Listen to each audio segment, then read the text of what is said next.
নমস্কাৰ, বন্দনাছ ব্লগৰ অন্য এটি ভিডিঅ'লৈ আপোনালোক সকলোকে স্বাগতম জনাইছোঁ।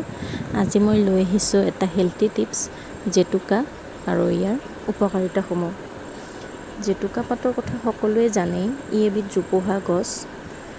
ইয়াক ইংৰাজীত হেনা বুলি কোৱা হয়। হেনা শব্দটো আচলতে আৰবী শব্দৰ পৰা আহিছে আৰু ইয়াৰ বৈজ্ঞানিক নাম হৈছে লাউচনিয়া ইনাৰ্মিছ।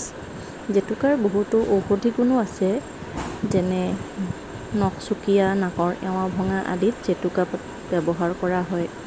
জেতুকাৰ পাত আচলতে ৰং কৰা প্ৰসাধন সামগ্ৰী আৰু ঔষধ হিচাপেও ব্যৱহাৰ কৰা যায়। ইয়াক উপকাৰী বনৌষধ হিচাপে জনা যায়।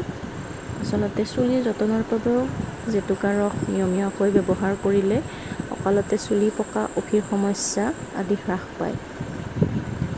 অসমীয়া সমাজত আমাৰ এটা পৰম্পৰা উল্লেখযোগ্য যে অসমীয়া জীয়ৰী বোৱাৰীসকলে গৰু বিহুৰ দিনা হাতত জেতুকা লয়, আনকি বিহুৰ নাচনীয়েও হাতত জেতুকা ৰং সানে।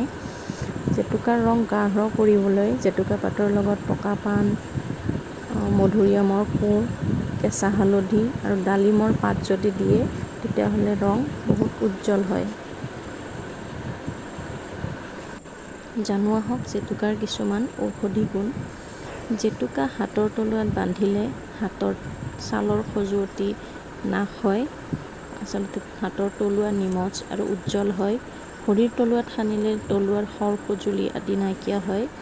জেতুকা নখত ব্যৱহাৰ কৰিলে নখচুকীয়া, নখ ফটা, নখৰ চুকত বিষ হোৱা আদি নাশ হয়। জেতুকা আচলতে চুলিত ব্যৱহাৰ কৰিলে চুলি পকা বন্ধ হয়, চুলি ক'লা হয়, উফি নহয়, চুলিৰ বিভিন্ন ৰোগ ভাল হয়। আৰু যেতিয়া আমাৰ গৰমৰ দিনত ঘামচি ওলায় তেতিয়া জেতুকাৰ ৰস যদি শৰীৰৰ কঁকাল, পিঠি, গা, মুখ আদিত ঘঁহা যায় তেতিয়াহ'লে ঘামচি নোহোৱা হয়।